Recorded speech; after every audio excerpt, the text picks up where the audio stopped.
We have Rachel here with Luxury Daily. Rachel, why do you think it's so important that Rebecca Minkoff have social media followers?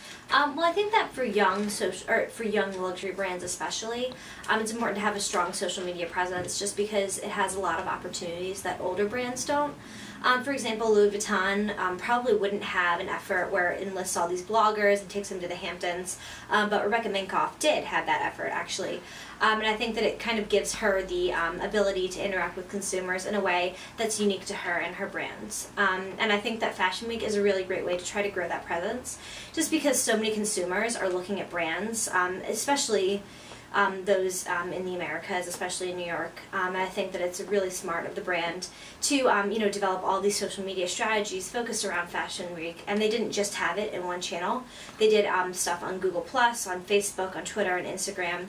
Just kind of the entire breadth of her social media abilities, and I think that was very smart. Great.